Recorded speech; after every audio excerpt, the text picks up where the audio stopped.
Bradesco. Entre nós, você vem primeiro. Olá, boa noite. Boa noite. A polícia pediu mais uma vez a prisão de Fernando Sastre Filho, motorista do carro de luxo, que provocou um acidente com morte no fim de março em São Paulo. Ele foi indiciado por homicídio. O relatório final da investigação aponta a mãe dele como coautora no crime de fuga do local do acidente. O Jornal da Record teve acesso às imagens das câmeras corporais dos policiais que atenderam a ocorrência.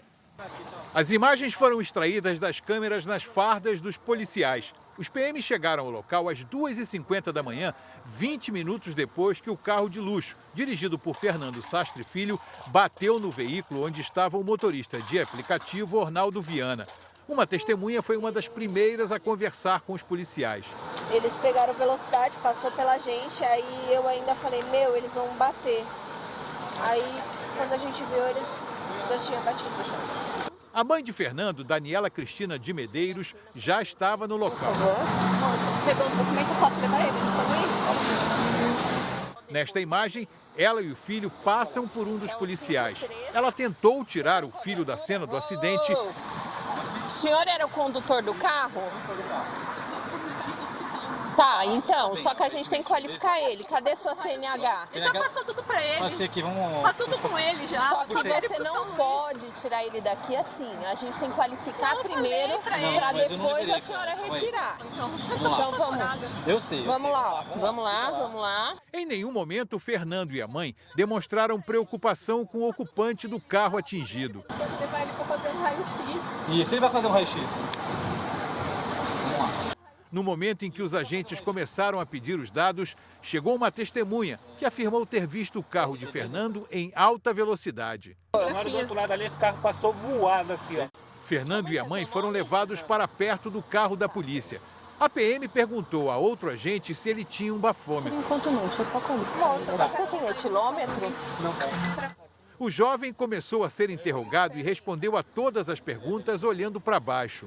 Qual que é o seu estado civil? Solteiro. Qual que é a sua profissão? Empresário. A mãe passou a responder a algumas perguntas dirigidas a ele. Você estudou até que série? Faculdade sem terminar ainda. Faculdade. Ele não quis ser atendido porque o bombeiro e a ambulância estavam aqui. Levou um amigo dele que foi... Eu quero Marcos. Tava mais... Foi socorrer, que tava aparentemente com a costela fraturada. Conta pra mim o que aconteceu, Fernando. Eu tava saindo com o Marcos, a gente tava indo pra casa. E aí aconteceu um acidente horrível. Foi isso. Pelo amor de Deus, deixa eu levar ele pra fazer tomografia, moça. Se ele tiver batido a cabeça, cada minuto conta. Você bateu 60? Ele não sabe. Não, o Marcos se machucou. Seu nariz tá sangrando. Você só lembra disso, você não lembra mais nada que aconteceu. Você só lembra que tava com seu amigo. Não, a gente tava saindo da festa, a gente ia ir pra minha casa, jogar sinuca. Aí, do nada, aconteceu um acidente horrível e aconteceu isso. Não lembro mais de nada. Tá. O Marcos tá bem? Tá socorrido. Lê o que você me disse, vê se é isso mesmo pra você assinar. É isso. A senhora vai levar ele pra qual São hospital? Pro São Luís. São Luís. Quando o Fernando e a mãe já não estão no local do acidente, 2 policiais e um bombeiro conversam. O cara do Porsche já foi embora? Já foi pro hospital. A família levou? Levou, a mãe dele levou. Pro hospital. Utilizados esses caras. Sim. O acidente foi na madrugada do dia 31 de março, numa das avenidas mais movimentadas da zona leste da capital paulista.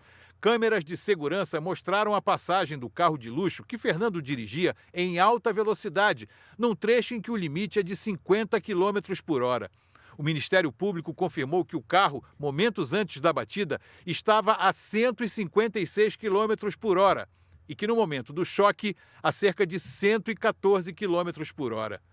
Ornaldo Viana, motorista do carro de aplicativo, morreu na hora.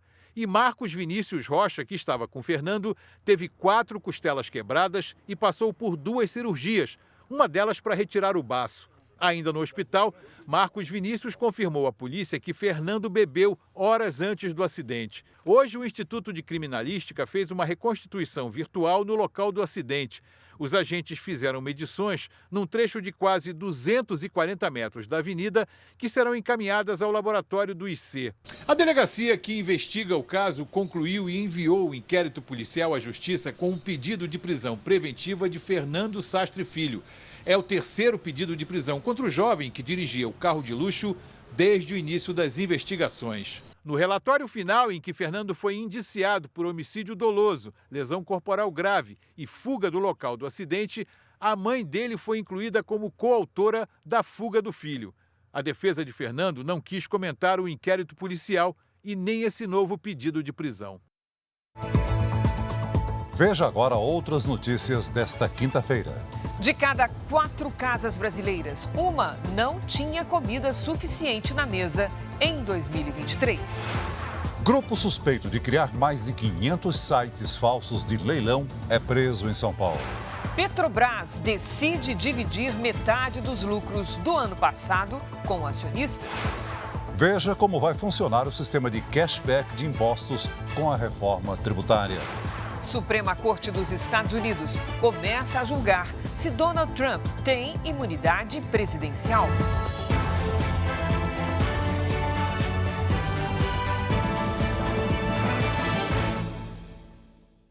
Oferecimento Cartão Bradesco. Suas compras podem até virar viagens.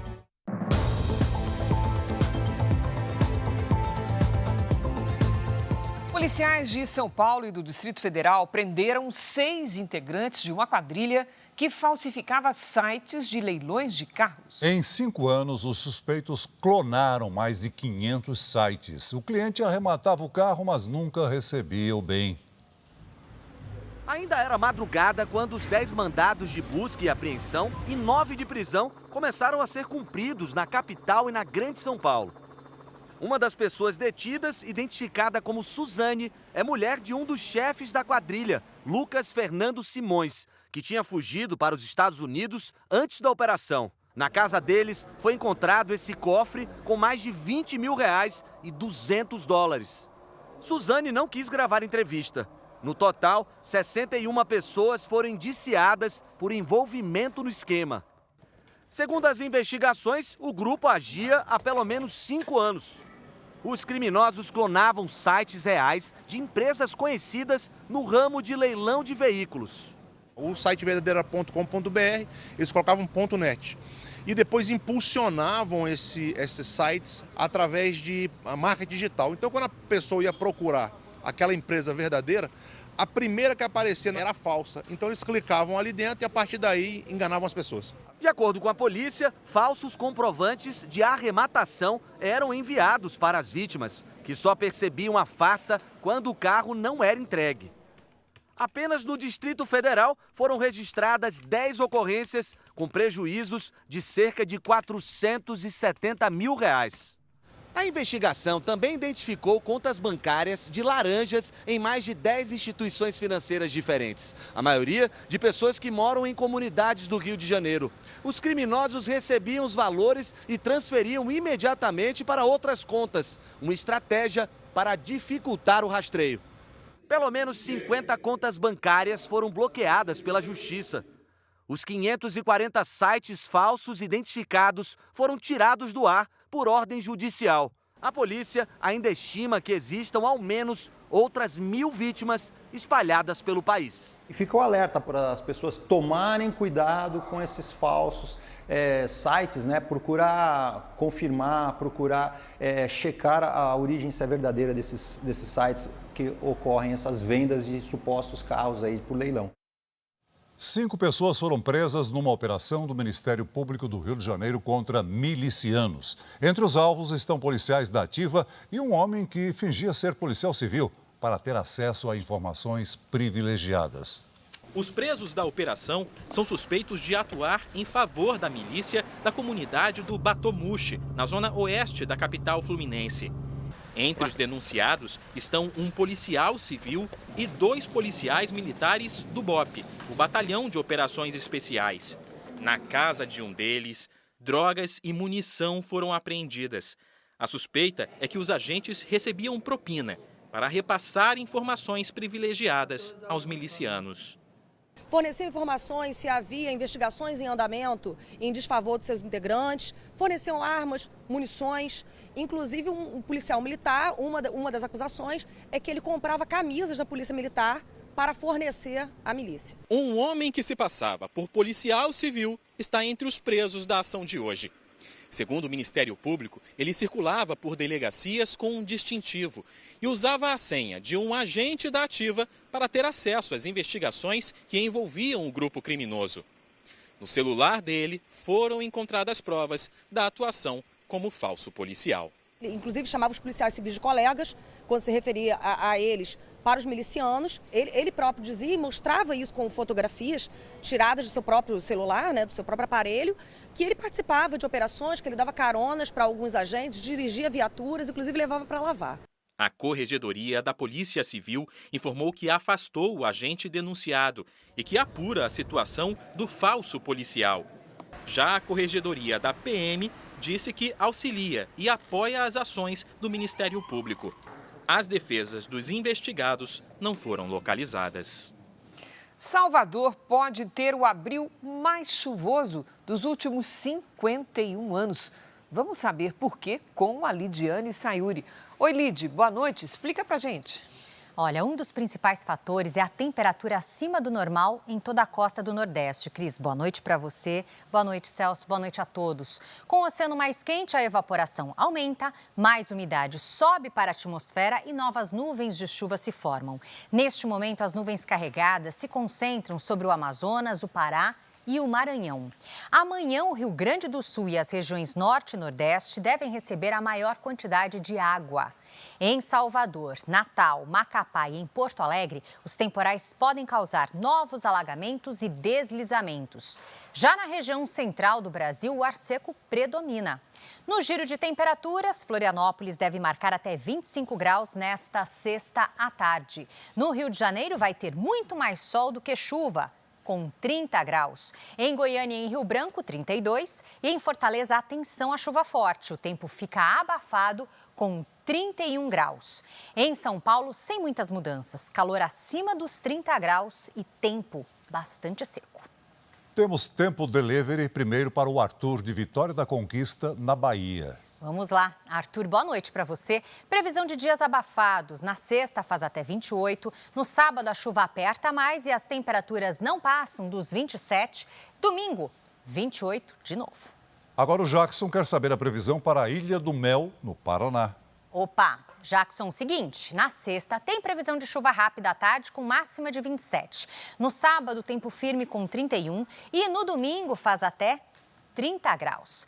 A gente espera a sua participação por aqui também. Faça seu pedido pelas redes sociais com a hashtag você no JR.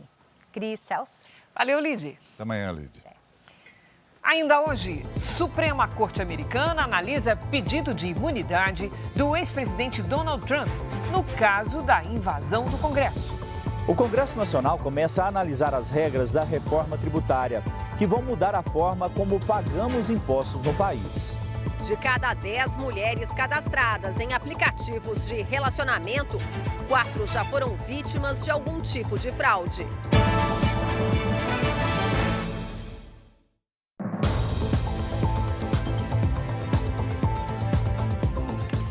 Você sabe o que é score de crédito?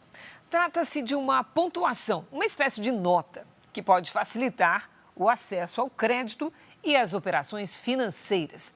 A Patrícia Lages vai explicar para a gente por que é que isso é importante. Oi, Pati, boa noite. Tem que ter nota boa. Tem que ter nota boa sim, Cris. Boa noite para você, boa noite, Celso, boa noite para você de casa. Toda pessoa acima dos 18 anos com CPF tem essa pontuação.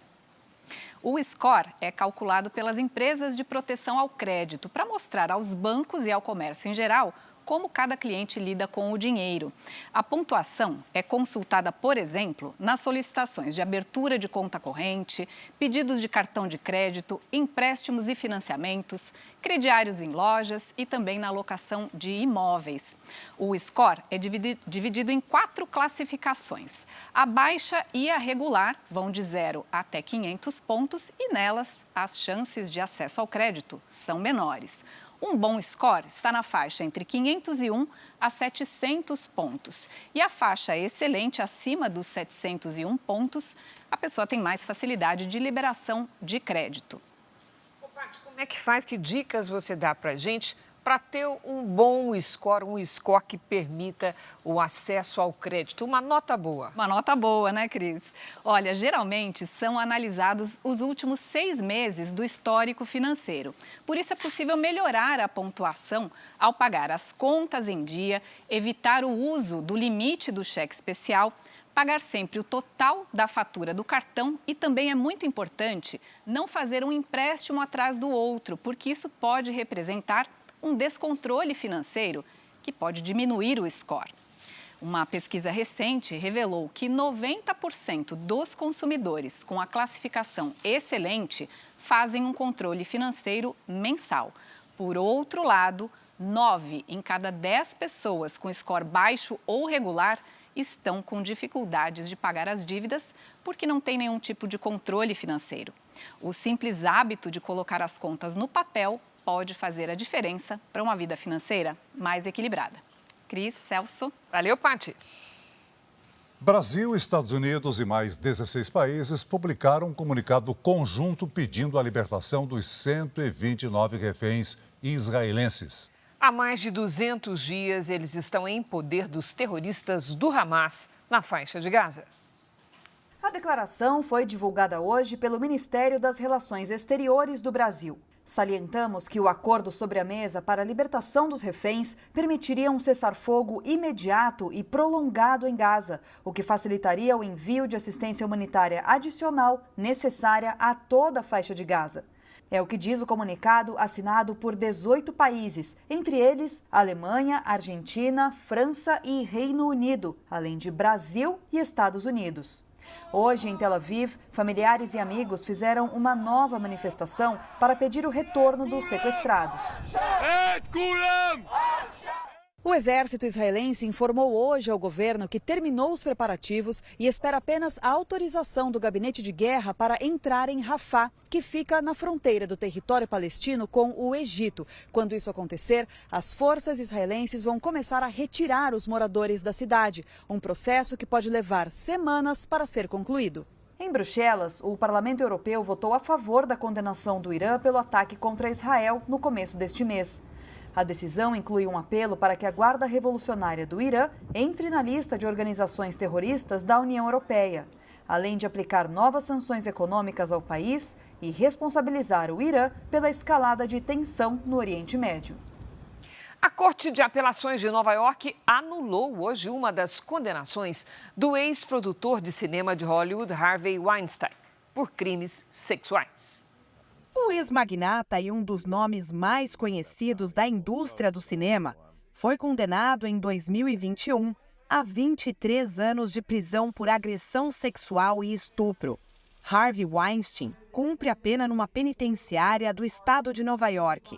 Hoje, o Tribunal de Apelações considerou que ele não teve um julgamento justo, porque os promotores foram autorizados a convocar testemunhas que não faziam parte do caso.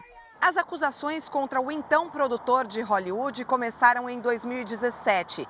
Dezenas de mulheres denunciaram o comportamento sexual inadequado de Weinstein.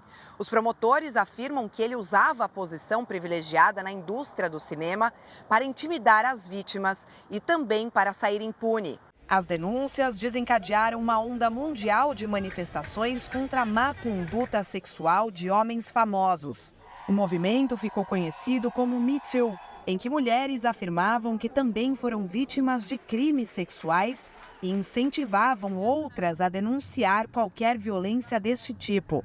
A atriz Ashley Judd foi uma das primeiras a acusar Weinstein.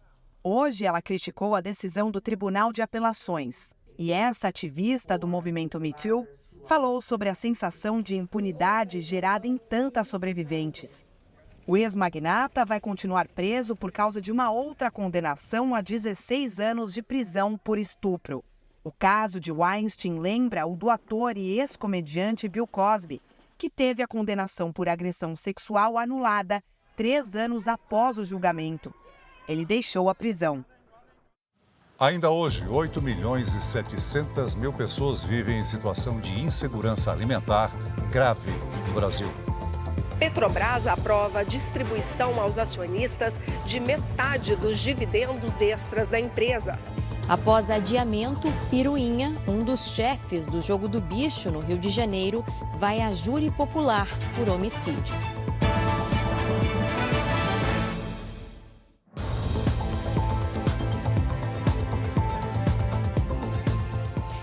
Uma pesquisa revela que a cada 10 mulheres que utilizam aplicativos de relacionamento, 4 já foram vítimas do chamado golpe do amor. Especialistas alertam que é preciso redobrar a atenção antes de marcar o primeiro encontro.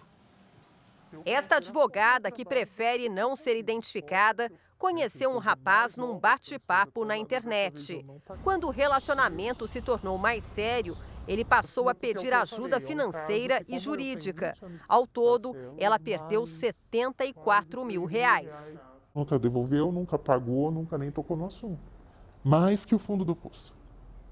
Eu levei talvez o maior tombo e foi definitivamente a maior derrocada que eu tive depois do fim do meu próprio relacionamento. A cada 10 mulheres cadastradas em aplicativos de relacionamento, 4 já sofreram algum tipo de fraude.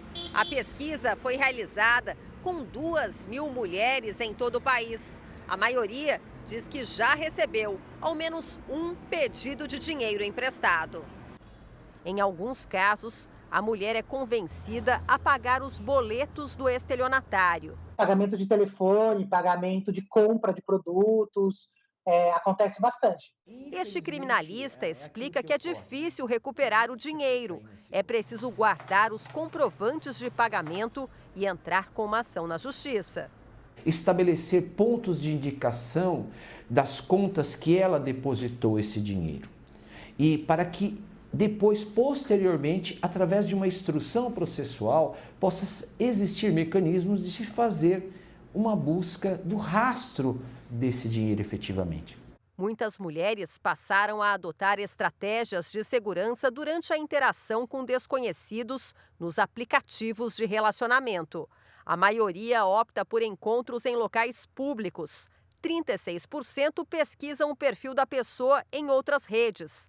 29% fazem antes uma videochamada e 22% não tomam nenhum tipo de precaução, o que é sempre um risco.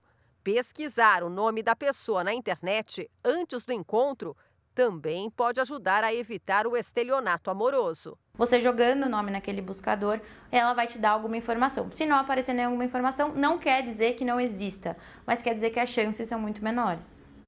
O mais antigo bicheiro do Rio de Janeiro começou a ser julgado hoje. José Caruso Escafura, o Piruinha, é acusado de participação num assassinato. A audiência começou por volta das 3 da tarde. O mais antigo chefe do Jogo do Bicho em atividade no Rio participa por videoconferência. José Caruso Escafura, o Piruinha, é acusado de matar um ex-colaborador dele em 2021. Natalino José Espíndola, dono de uma loja de carros, foi morto em uma emboscada. Pelas investigações, Espíndola teria causado um prejuízo de R$500 mil à família de Piruinha ao investir dinheiro em empreendimentos imobiliários que registraram problemas nas obras. Ele teria se recusado a cobrir o rombo. Também são réus no processo a filha de Piruinha, Monalisa Escafura, e o PM Jackson Lima Pereira, apontado como segurança do bicheiro. A expectativa é de que, ao todo, 6 testemunhas de defesa e de acusação sejam ouvidas. A filha de Piruinha está foragida, mas mesmo assim pode prestar depoimento por videoconferência com a ajuda do advogado dela. A previsão é de que o júri tome a decisão durante a madrugada. Por causa da investigação, Piruinha foi preso em 2022. Mas como levou um tombo e se lesionou na cadeia, está em prisão domiciliar desde o ano passado. Segundo a polícia, o contraventor comanda os pontos de apostas e máquinas de caça-níqueis em bairros da Zona Norte e Oeste do Rio. E a exemplo de outros bicheiros, também tem histórico de violência e morte na família. Em 2017, o filho dele, Ailton Carlos Gomes Escafura, foi assassinado junto com a mulher, a PM Franciene Soares, dentro de um hotel na Barra da Tijuca. As execuções teriam sido motivadas pela guerra pelos pontos do jogo do bicho. Agora, um destaque internacional. A Suprema Corte dos Estados Unidos começou a analisar hoje se Donald Trump tem imunidade como ex-presidente dos Estados Unidos. Dependendo da decisão, Trump estará livre de processos e condenações por crimes supostamente cometidos enquanto ele ocupava a Casa Branca. Os juízes ouviram argumentos de defesa e acusação durante quase 3 horas. Trump é acusado de conspirar para reverter o resultado da eleição de 2020. No dia 6 de janeiro de 2021, apoiadores do republicano invadiram a sede do Congresso durante a sessão que confirmaria a vitória do atual presidente Joe Biden. 5 pessoas morreram na ação. A equipe de defesa do ex-presidente diz que o processo não é válido, porque na época Trump era presidente e, por isso, imune a qualquer processo. O caso chegou à Suprema Corte. O julgamento divide opiniões porque não há decisões anteriores sobre o assunto. Antes de Trump, nenhum ex-presidente americano havia sido acusado de crime. Uma decisão deve ser anunciada até junho. E o resultado também pode influenciar outros processos enfrentados pelo republicano. Hoje, antes de participar do julgamento que enfrenta em Nova York, Trump voltou a defender a imunidade presidencial. Nesta quinta-feira, os jurados ouviram mais testemunhas do caso envolvendo uma ex-atriz de filmes adultos. Neste caso, o republicano responde por falsificação de documentos durante a campanha à presidência, para acobertar uma suposta relação extraconjugal. Trump nega as acusações. Aqui no Brasil, o Congresso vai começar a discutir os detalhes que vão definir como será o novo sistema tributário do país. Hoje, o governo explicou o projeto da reforma que foi entregue aos parlamentares pelo ministro da Fazenda, Fernando Haddad. A discussão das regras que vão mudar a forma como pagamos impostos no Brasil vai começar pela Câmara dos Deputados. O Congresso Nacional precisa aprovar as leis que vão detalhar o funcionamento do sistema de impostos. Esse processo é chamado de regulamentação. O presidente da Câmara, Arthur Lira, defende que os deputados terminem a aprovação dessa etapa ainda no primeiro semestre deste ano. O texto prevê a criação do IVA, Imposto sobre Valor Agregado, que terá alíquota média de 26,5%. O IVA é dividido em IBS, Imposto sobre Bens e Serviços dos Estados e Municípios, e CBS, Contribuição sobre Bens e Serviços do Governo Federal. Vai ser transparente. As pessoas vão saber quanto estão pagando de imposto quando estiverem comprando qualquer mercadoria ou qualquer serviço. Essa é a verdade. Hoje as pessoas não sabem quanto estão pagando. A cobrança de impostos não será igual para todos os produtos. Os itens da cesta básica vão continuar sem pagar impostos, mas haverá uma redução da lista de alimentos isentos. Lagosta e bacalhau, por exemplo, que são produtos de alto custo, ficarão fora. Quase 400 medicamentos e alguns produtos de higiene pessoal estarão livres de impostos. A proposta também prevê que escolas particulares e serviços de saúde tenham cobrança reduzida de impostos. A ideia é evitar aumentos nas mensalidades e preços em hospitais privados. Outra novidade da reforma é o chamado cashback, a devolução de parte dos impostos pagos pelo cidadão. Esse mecanismo será direcionado às famílias com renda até de meio salário mínimo por pessoa e vai funcionar assim. nas contas de energia, água e esgoto, essas famílias devem receber de volta a metade do que vão pagar em tributos federais e 20% do tributo dos estados e municípios. Na compra do gás de cozinha, a devolução será de 100% do imposto federal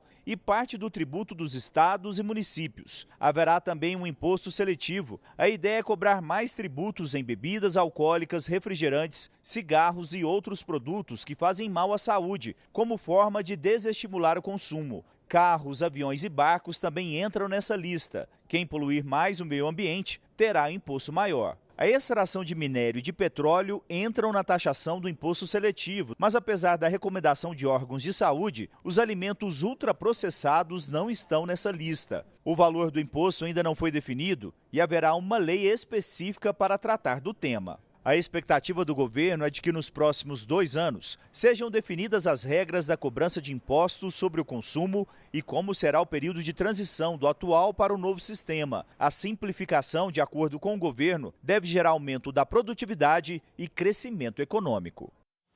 A Petrobras decidiu hoje que vai dividir parte dos lucros com os acionistas da empresa. A petrolífera chegou a anunciar que não pagaria os dividendos, o que gerou uma crise política com repercussão no mercado financeiro. Depois de quase 2 meses de crise em torno da distribuição dos lucros da Petrobras, a Assembleia Geral decidiu hoje que vai pagar aos acionistas metade dos chamados dividendos extraordinários. De um total de 43 bilhões e 500 milhões de reais, será distribuída metade deste valor, ou seja, quase 22 bilhões vão para os investidores. E como a União é a principal acionista, os cofres do Tesouro vão receber 6 bilhões de reais. O destino dos outros 50% será definido no fim do ano pelo Conselho de Administração da empresa. A divisão dos lucros virou uma guerra interna no governo e quase gerou a demissão do presidente da Petrobras, Jean Paul Prats. Prats defendia que pelo menos 50% do valor fossem repassados aos acionistas. O ministro de Minas e Energia, Alexandre Silveira, era contra a medida.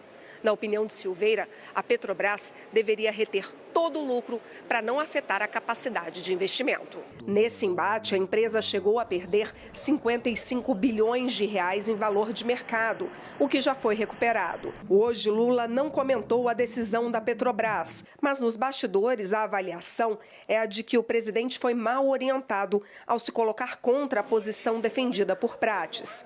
Nesta quinta-feira, Lula sancionou uma lei que cria salas no Sistema Único de Saúde de atendimento a mulheres vítimas de agressão. O presidente também participou da cerimônia de 50 anos da Embrapa, em Brasília, onde defendeu mais investimentos na empresa de pesquisa agropecuária. Quem é mais velho sabe que há 40 anos atrás, há 50 anos, ninguém dava um tostão furado por uma terra no Cerrado. Até que veio a Embrapa com pesquisa e transformou o Cerrado brasileiro numa coisa extraordinária de produção agrícola, fazendo com que o Brasil chegasse ao topo da produção, com pouca gente no mundo capaz de competir com o Brasil. Veja a seguir, o ministro do Supremo, Cristiano Zanin, suspendeu trechos da lei que prorrogou a desoneração da folha de pagamentos de setores que mais empregam no país. E o Ministério da Saúde anuncia ampliação do envio da vacina da dengue para 6 estados. Ucrânia usa mísseis de longo alcance e diz que nova etapa da guerra começa agora.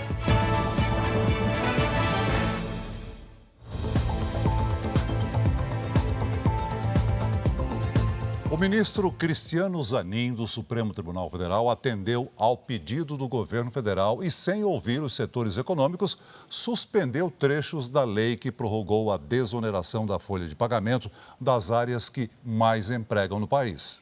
O caso será julgado no plenário virtual da Corte. Empresários e trabalhadores temem uma onda de demissões.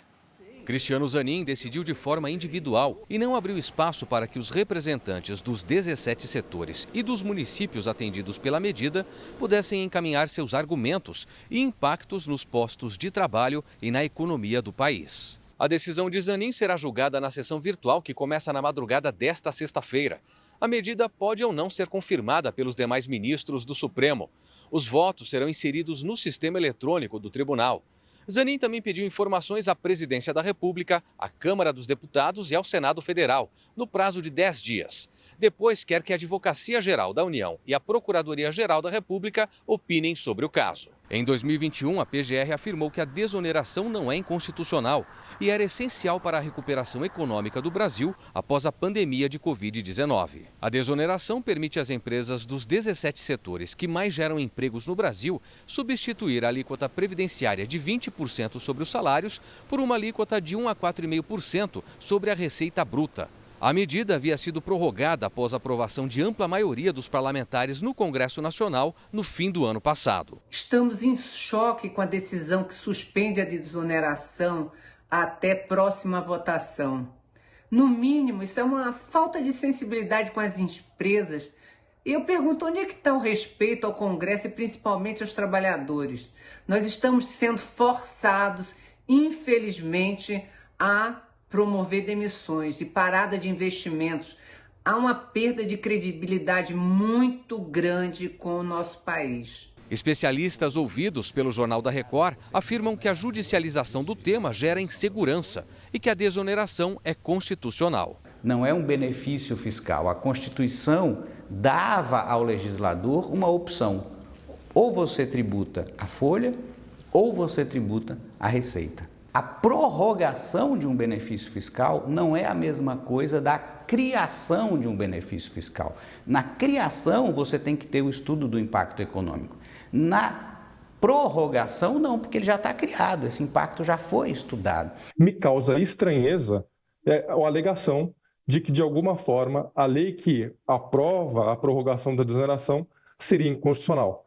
Não teria dado clareza quanto ao impacto financeiro envolvido nesse tema. Esse não é um tema novo. Então, a expectativa de todos nós, contribuintes e advogados, que haja coerência na manutenção de uma manifestação do STF que já ocorreu em relação a esse tema. Segundo dados do movimento Desonera Brasil, os 17 setores registraram um crescimento de quase 20% dos empregos formais em fevereiro deste ano. O levantamento aponta também que o salário médio nas empresas atendidas pela medida foi 12,7% maior que os setores sem a desoneração. A preocupação dos empresários é que, com o fim da desoneração, uma onda de demissões aconteça. Os setores desonerados cresceram 6% a mais o nível de emprego dos não desonerados.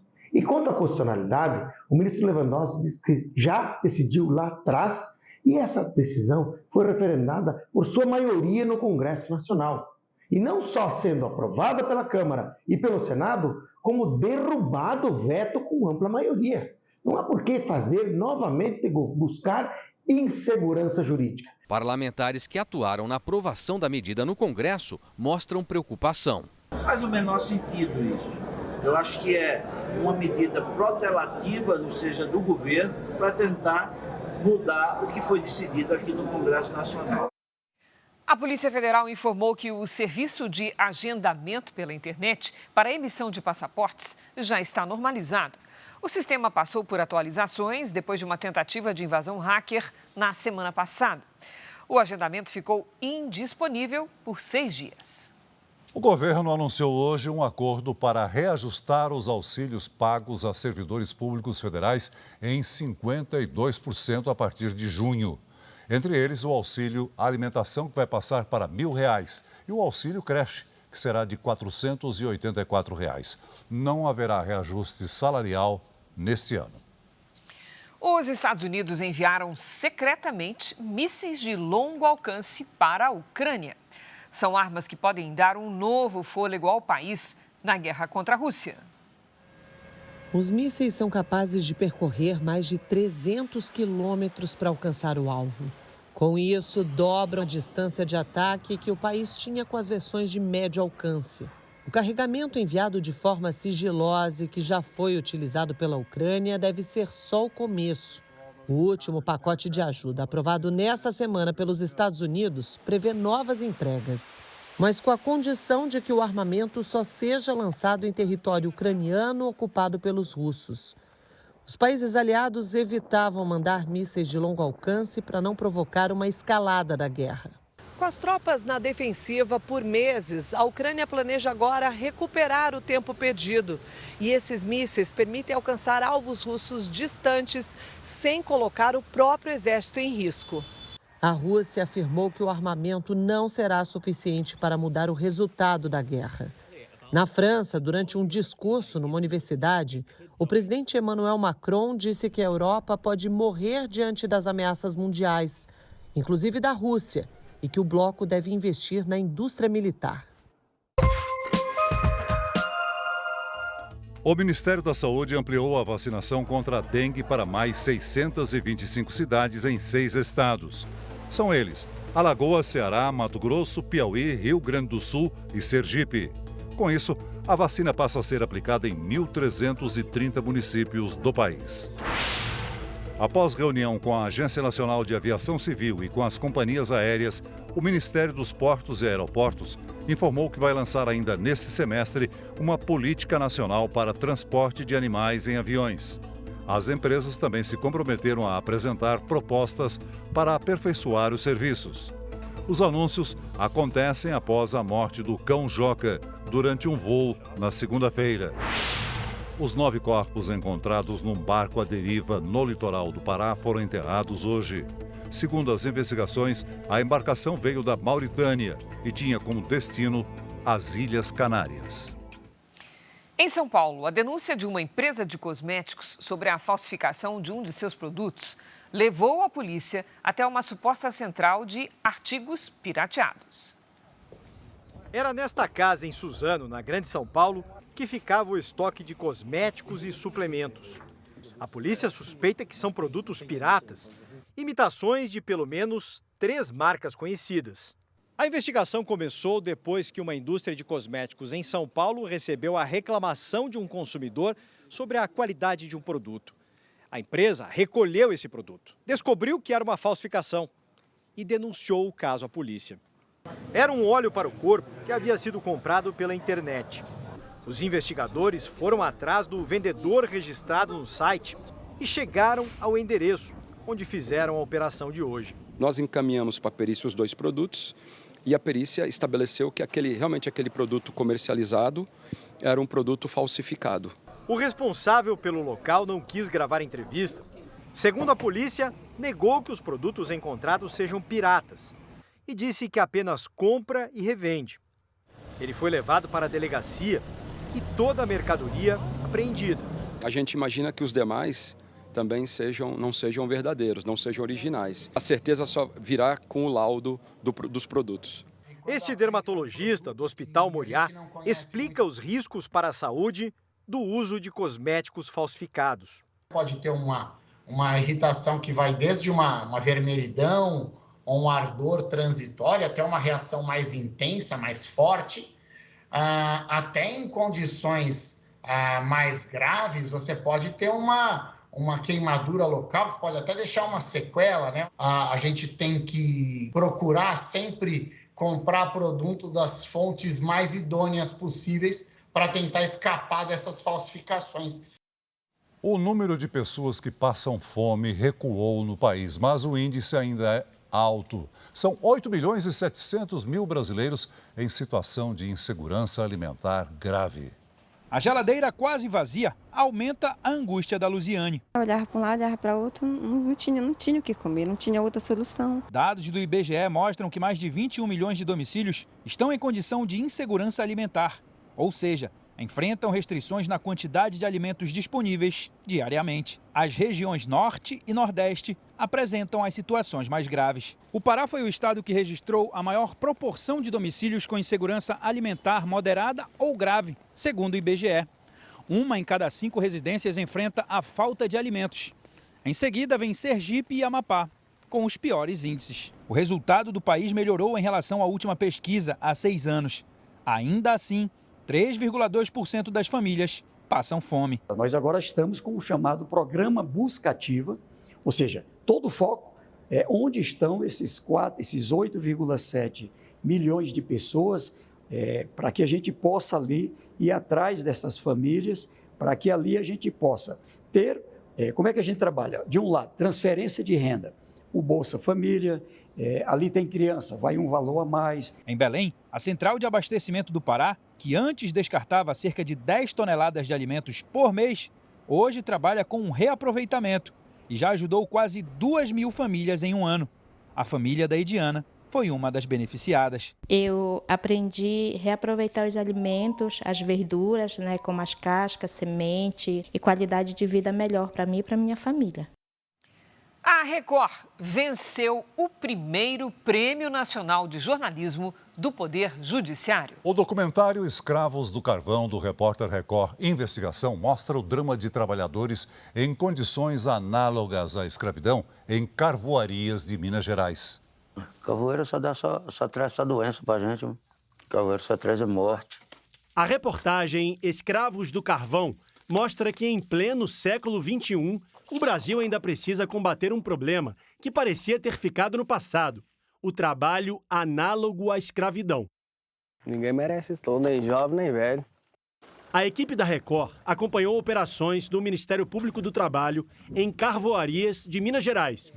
Os jornalistas encontraram brasileiros que passam meses sem receber salários, alojados em moradias precárias e que muitas vezes acabam com uma dívida. Como que o senhor está conseguindo manter sua família sem receber? Até hoje está difícil, né? Que a gente precisa de um dinheiro, não tem. Tantas vezes que eu já pediram dinheiro para mandar e ela disse que não tem. Exibido na temporada 2023 do Repórter Record Investigação, o documentário ganhou o primeiro Prêmio Nacional de Jornalismo do Poder Judiciário, entregue na noite de ontem em Brasília. Escravos do Carvão. Um espaço para falar sobre isso e mostrar que isso existe ainda, mesmo no século XXI, foi muito bom e é muito gratificante ganhar um prêmio por causa disso. O trabalho da Record teve repercussão até fora do Brasil, por mostrar um problema que, segundo a ONU, ainda afeta mais de 50 milhões de pessoas em todo o planeta. A reportagem Escravos do Carvão também é finalista do One World Media Awards, um dos prêmios mais renomados do mundo, ao lado de 2 materiais produzidos para o Play Plus, os documentários Lucélia e Se Essa Rua Fosse Minha. Com temas fortes e reportagens impactantes, a temporada 2024 do Repórter Record Investigação estreia no próximo domingo, dia 28 de abril, com a apresentação de Luiz Fara Monteiro e acesso exclusivo para assinantes do Play Plus. Essa edição termina aqui e à 00:30 tem mais Jornal da Record. Fique agora com Reis, a Decadência. E logo depois de Gênesis, você acompanha as emoções do reality A Grande Conquista. E tem a primeira eliminação da temporada. Não dá para perder. Ótima noite para você. Boa noite.